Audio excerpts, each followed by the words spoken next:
baru pertama kali lihat gitu kan ya. Udah lewat scroll lagi lah kan. Set beberapa hari kemudian lagi nge-scroll lagi ketemu Kak Doni juga. Ngebahas apa gitu juga lupa. Terus saya makin lama makin penasaran. Terus ternyata udah debat-debat nih sama orang-orang gitu kan ya kok. Saya cek pendeta Henry Tan ya. Henry Tan, Budi Asali, Esra Soru. Nah ya itu. Henry Tan dia dari Oneness ya kok ya. Saya lihat kok kalah ya kan. Pokoknya kebanyakan nonton debat Islam atau versus Kristen gitu, kok kenapa Kristen selalu kalah gitu loh. Nah, karena dari dulu doktrin saya kan Kristen ya kok ya. Jadi memasuk akalkan semua tentang Kristen kok. Kayak Tritunggal kan, Allah Bapa, Allah Putra, Allah Roh Kudus, bukan 3 Tuhan tapi 1 Tuhan, 1 hakikat gitu kan itu. Nah itu sebenarnya saya juga waktu Kodondi waktu itu yang soal Elia deh, yang Elia. Oh Elia Miron. Elia Miron ya. Itu tuh saya kayak Elia Miron nih saya juga sering lihat kan ya. Dia semuanya dibantai. Tapi kok pas sama Bang Zuma kalah dia kan sama Bang Zuma yang ngelukas orang Yahudi itu. Ternyata Lukas itu orang Roma. Ya kan. Nah, terus habis itu mulai tertarik lah tentang Kodondi gitu kan ya. Sama kitab-kitab Kodondi tuh. Saya kaget. Kodondi punya banyak banget kitab-kitabnya. Terus saya lagi nonton di TV saya. Kan TV saya lumayan gede tuh, saya nonton. Sama ini gedean mana? Gedean ini kayaknya. Oh gedean ini ya. Terus gue cuma nanya doang. Maksudnya semuanya tuh kedengeran gitu loh. Terus nonton apa tuh boy katanya kan? Kata siapa? Mama. Oh mama. Terus? Ini nonton Doditan sama dia kayak apologet Kristen gitulah. Terus udahlah Muslim. Iya apologet Muslim sorry. Terus? Nah terus nggak usah nonton kayak gitu kan nggak penting. Tutup gitu ya. Tutup ya. Anak Tuhan kau boleh nonton ini Donitan gitu kan ya. Iya saya juga waktu itu habis selesai katekisasi kok. Oh. Kelas iya tadi gerejanya apa GKI? Iya GKI. Papa mama juga GKI? Iya papa mama GKI. Oke. Pada rajin ke gereja? Waktu katekisasi iya. Oh. Boy selama ini rajin ke gereja? Ke gereja nggak rajin. Oh nggak rajin. Nah kenapa? Gimana ya? Tuh. Apa? Males lah udah jujur aja males. Malas. Oke. Terus saya tapi kalau kayak tentang Alkitab gitu sejarah-sejarah gitu kayak tentang Musa Abraham tuh saya minat. Saya senang dengernya. Terus nah pokoknya waktu itu saya waktu ketemu Kodondi waktu nonton video Kodondi salah satu dari 2023 sampai awal 2024 saya nontonin terus sampai suatu saat saya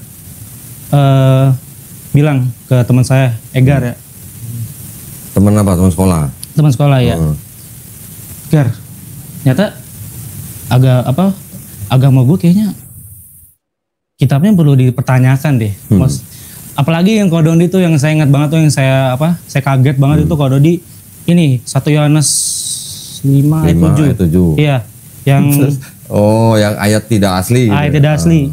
Saya tanya dong ke pendeta saya waktu lagi kelas katek tuh. Saya tanya, "Kamu dapetnya dari mana?" Kan ada tuh yang di tafsirnya di aplikasi. Ada tafsirnya saya download. Ada tapi bukan di HP yang ini. Oke. Kasih lihat ke pendeta. Kasih lihat. Set. Ini kamu dapat dari mana? Gini. Iya Pak itu apa ya? Nggak dijawab. Oh. Terus pada bilang teman-teman saya kelas katek lain pada bilang, ini mah keluar dari topik. Maksudnya saya kan awal masuk kelas katek kan katanya boleh tanya apa aja kata mama saya kan. Nanti kalau mau tanya apa itu terserah, apalagi yang Donditan itu. Katanya udah pasti kebantah semua sama Pak Pendeta gitu kan ya. Ya udah saya tanya nggak dijawab. Malah ngomongin yang lain, malah ngejelasin yang lain lah. Saya lupa waktu itu nggak ngejawab ini asli dari mana gitu. Terus saya masih penasaran tuh sama ayat itu kan. Masih penasaran. Saya nonton lah itu live TikTok orang Katolik yang kayak pakai Arab gitu. Ya kan saya tanya. Masuk live dia saya tanya. Ini ayat yang palsu ini dari mana gitu kan ya. Terus dia ngebuktiin ayat itu adanya tuh waktu itu di tahun 130-an Masehi kalau nggak salah. Terus? Itu kata dia itu kurang kuno dari mana katanya. Kata dia gitu. 130 Masehi? Iya. Di kanon aja belum. Tahu di kanon maksudnya? Tahu. Jadiin Bible gitu? Iya. Kanon aja kelar tahun 397 Masehi. Ini 130 mau berarti abad kedua. Dokumen apa dia nggak bilang? Oh, dia nunjukin, saya lupa itu artikel dari mana, terus dia nunjukin apa ya, kayaknya Bapak Gereja ya apa gitu yang mengkutip ayat itu di tahun 130 Masehi. 130 berapa gitu saya lupa. Udah, nih. Berarti udah ngeliat ini dong. Udah ngeliat. Gak usah baca lagi. Gak usah. Gak usah baca lagi. Tapi mau lihat letaknya, mau tetap mau lihat kok. Ya, bentar ya. Ini ada Bible namanya New International Version. Ini juga punya Kristen loh ya. Nah ini. Ini juga ada catatannya seperti itu, tapi pendek catatannya. Gak seperti ini ya. Kalau ini kan panjang. Ini ada catatan begini yang paling bawah nih. Yang di garis bawah nih. Coba. Alvin apa Boy sih panggilnya enak ya? Alvin aja ya, Alvin ya. 78 ya? Ya. Itu di garis bawah tuh. Coba. Are three that testify on earth, the not found in any Greek manuscript before the 16th century. Tahu nggak maksudnya? Manuskripnya nggak ketemu, nggak ada, tidak ditemukan. Tidak terdapat di dalam manuskrip Yunani sebelum abad berapa? 16th century. Abad ke-16 ya. 16. Berarti tahun berapa? Kira-kira tahun 1500-an. 1500-an ya, Pak. Sebelum itu nggak ada. Kalau ada yang bilang 130, pengen lihat saya dokumennya.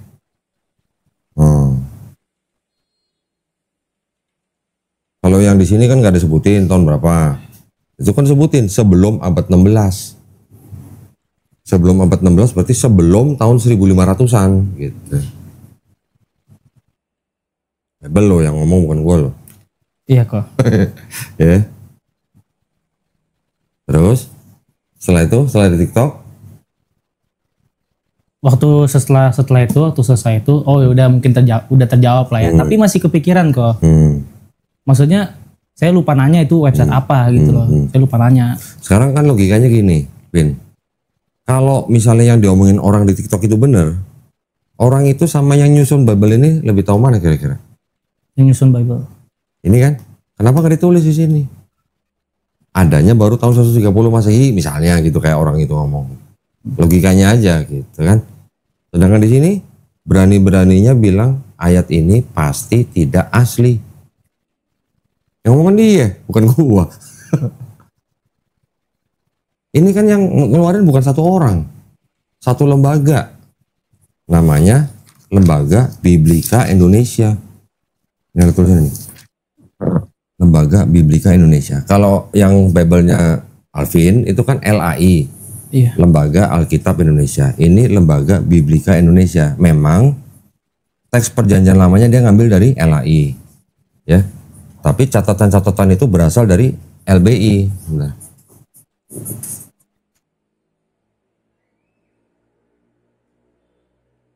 Jadi yang ngeluarin ini tuh lembaga, bukan satu orang loh. Ya. Nah, dia berani bilang ayat itu pasti tidak asli.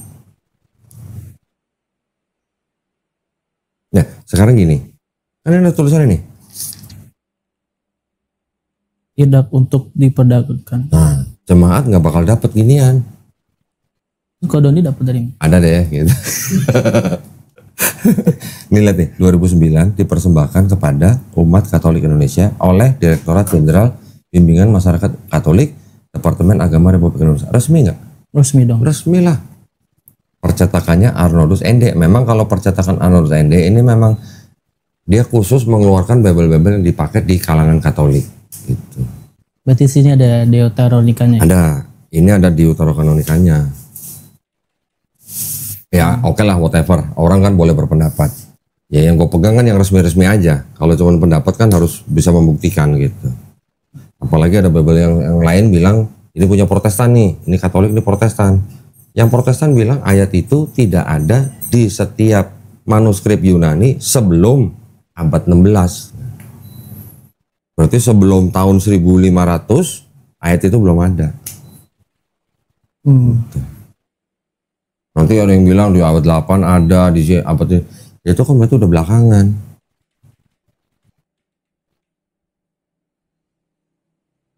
Habis nonton TikTok itu gimana?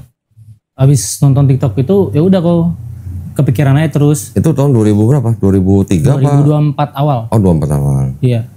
Yang nonton itu. Tambah malas ke gereja atau gimana? Gak bisa kan hari Rabu. Jadi itu saya ikut kelas katekisasi dari bulan April kok. Oh. Nah dari situ. Berapa bulan katekisasi? Hampir 10. Lama juga. Sampai Januari 2025. Oh, sampai Januari kemarin? Iya. Baru kelar? Iya. Lah kok malah kesini? Iya. Baru kelar katekisasi malah kesini gimana? Baru kelar katekisasi. Itu. Berarti dari 2023 tuh Alvin ini terus mikirin terus berarti. Mikirin terus yang ayat gak asli itu, sama ya ketuhanan yang ada dalam Alkitab lah. Kayak Tuhannya tuh konsepnya tuh kayak gimana kalau dalam Alkitab gitu loh. Tapi waktu katekisasi lulus. Widih, berarti anak pinter dong. Ranking berapa gak tahu? Pokoknya kayak nilai saya menengah deh, nggak tinggi-tinggi amat. Oke, terus jadi setelah itu gimana? Ya setelah apa? Setelah katekisasi? Ya udah kok biasa aja lagi. Soalnya waktu itu sempet ya, kayak saya tuh ngeraguin Kristen kok. Kayak saya tuh mikir ya, saya tuh orangnya paling takut. Mungkin kita semua lah ya, kita semua paling takut mati masuk neraka. Kalau dalam konteks Kristen ya kok, kan kalau di Kristen itu harus mempercayai Yesus sebagai Tuhan dan Juru Selamat, ya kan. Kalau enggak itu ya udah masuk dalam dosa, masuk dalam neraka gitu ya, kan. Ya. Roma 10 ayat 9 tuh. Terus? Nah habis itu juga yang ngomong kan Rasul Paulus. Ya. Paulus ini orang yang ngaku dia ketemu Yesus, ya kan? Melihat cahaya, mendengar suara. Melihat cahaya, mendengar suara dan bertaubat kan. Terus waktu itu Kodondi bilang kalau mau ngikut Yesus tuh ya kayak gitu, nggak makan babi, disunat, puasa. Terus kayak ada tuh yang Shema Israel, Adonai Eloheinu, Adonai Echad. Kan maksudnya kalau Shema Israel, Adonai Eloheinu, Adonai Echad kan dengarlah orang Israel, Tuhan itu Allah kita, Tuhan itu Esa. Kan ada kata kitanya ya kok ya. Nah itu saya bingung sama kata kitanya. Berarti kan buat Yesus juga. Buat semua dong. Buat semuanya. Iya, berarti Tuhannya Yesus sama Tuhannya bangsa Israel kan sama. Iya. Yesus ngajarin doanya gimana?